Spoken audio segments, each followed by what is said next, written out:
Assalamualaikum warahmatullahi wabarakatuh. Halo anak-anak hebat, apa kabar kalian hari ini?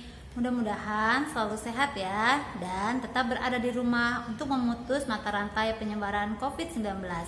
Nah, anak-anak, sebelum kita mulai belajar, terlebih dahulu kita berdoa ya agar kegiatan belajar hari ini dapat berjalan dengan lancar. Berdoa mulai. Berdoa selesai. Hari ini kita akan belajar tentang menentukan pikiran utama, informasi penting, dan membuat kesimpulan berdasarkan teks non-fiksi.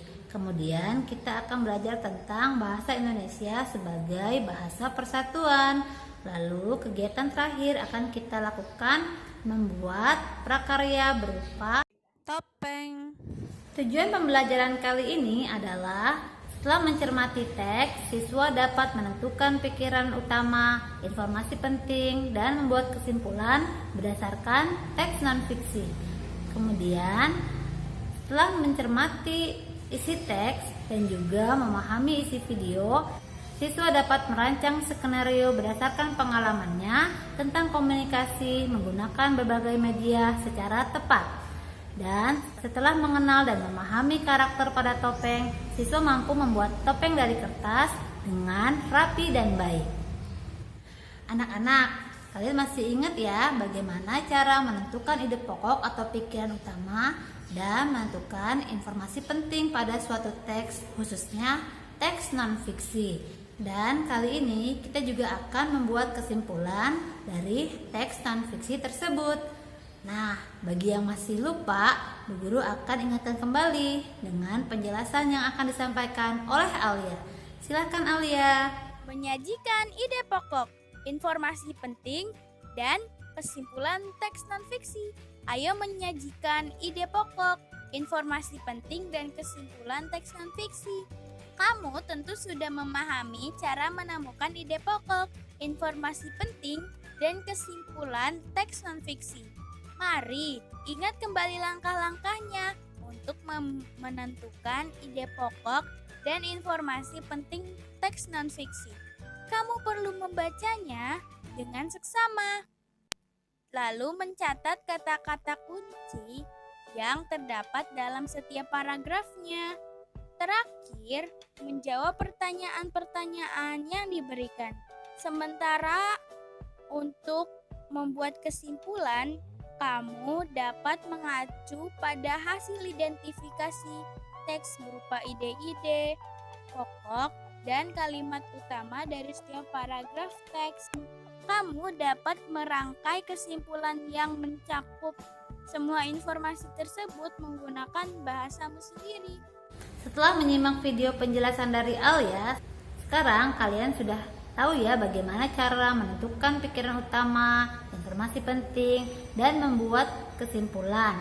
Lakukan tugas yang ada dengan melengkapi tabel yang tersedia di buku tema tentang mengisi pikiran utama, informasi penting, dan membuat kesimpulan berdasarkan teks non-fiksi.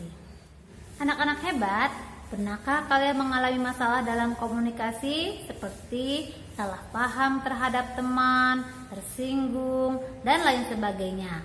Nah, di sini ada penjelasan tentang bahasa Indonesia merupakan bahasa persatuan. Kita simak ya video yang akan disampaikan oleh Sandy. Silakan Sandy. Assalamualaikum. Halo Bu Guru Ana. Halo teman-teman. Apa kabar semuanya? Jumpa lagi dengan saya Sandi. Kali ini kita akan mempelajari tentang bahasa Indonesia sebagai bahasa persatuan. Oke, langsung aja ya. Sekarang kita simak video berikut ini. Check it out.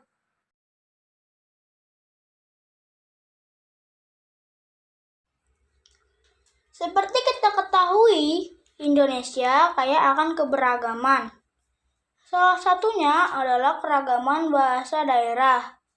Hampir setiap provinsi di Indonesia memiliki bahasa daerahnya masing-masing. Hal tersebut tidak menutup kemungkinan munculnya masalah komunikasi antar daerah. Oleh karena itu, diperlukan adanya sebuah bahasa persatuan.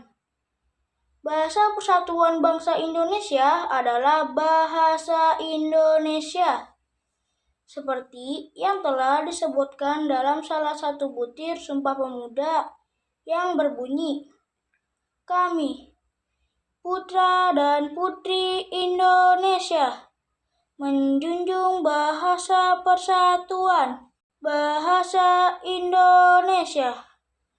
Teman-teman, bahasa Indonesia merupakan alat komunikasi yang mempersatukan seluruh bangsa Indonesia. Bahasa Indonesia digunakan sebagai bahasa resmi, baik di sekolah, di pemerintahan, maupun di masyarakat. Bahasa persatuan ini sangat bermanfaat untuk memudahkan kita berkomunikasi dengan orang lain yang berasal dari daerah atau suku berbeda. Suatu contoh, kamu sedang liburan di Bali. Karena kamu tidak mengerti bahasa Bali, maka untuk dapat berkomunikasi dengan masyarakat di sana, kamu bisa menggunakan bahasa Indonesia.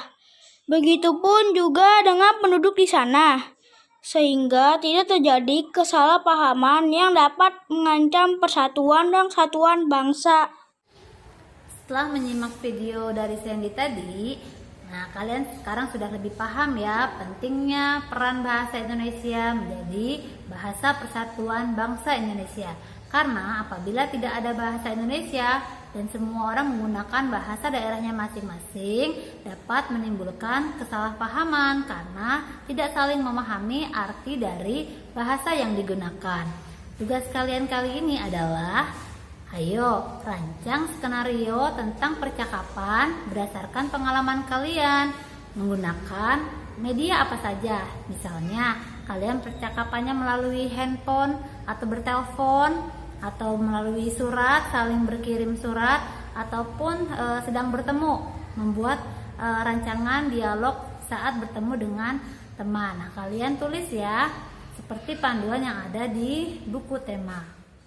Terdapat beragam media dalam berkomunikasi. Salah satunya adalah melalui benda seni Nusantara, yaitu topeng. Assalamualaikum semua teman-teman. Kembali lagi dengan saya Aira Putri. Kali ini kita akan membahas tentang karya seni rupa Nusantara. Simak ya penjelasannya berikut ini.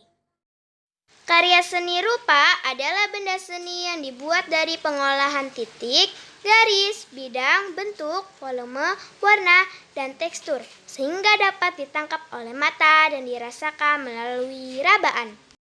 Berdasarkan fungsinya, karya seni rupa dibagi menjadi dua, yaitu seni rupa murni dan terapan. Seni rupa murni adalah karya seni yang dibuat untuk dinikmati keindahannya atau unsur estetikanya saja, tanpa mempertimbangkan fungsinya. Contoh karya seni murni antara lain lukisan, patung, dan keramik. Seni rupa terapan adalah karya seni rupa yang memperhatikan fungsi dari benda seni tersebut dalam kehidupan sehari-hari. Contoh karya seni rupa terapan antara lain rumah adat, arsitektur bangunan, senjata tradisional, dan seni kriya. Topeng adalah benda yang dipakai di atas wajah. Biasanya, topeng dipakai untuk mengiringi musik kesenian daerah. Topeng di kesenian daerah umumnya untuk menghormati sesembahan atau memperjelas watak dalam mengiringi kesenian. Bentuk topeng bermacam-macam. Ada yang menggambarkan watak marah, ada yang menggambarkan lembut, ada pula yang menggambarkan kebijaksanaan. Itu dia teman-teman penjelasan dari saya. Mudah-mudahan kalian mengerti dan paham ya. Kamu tahu, topeng Nusantara memiliki karakternya masing-masing. Kenali dan pelajarilah karakter dari topeng agar kalian dapat membuat topeng dari kertas. Ikuti langkah-langkah yang ada di buku untuk dapat menghasilkan sebuah topeng dari kertas dengan bentuk yang kreatif dan rapi. Demikian pembelajaran kita hari ini. Alhamdulillah kita sudah mempelajari cara menentukan pikiran utama, informasi penting, membuat kesimpulan berdasarkan teks non-fiksi. Lalu kita juga sudah mempelajari perannya bahasa Indonesia dalam persatuan Indonesia.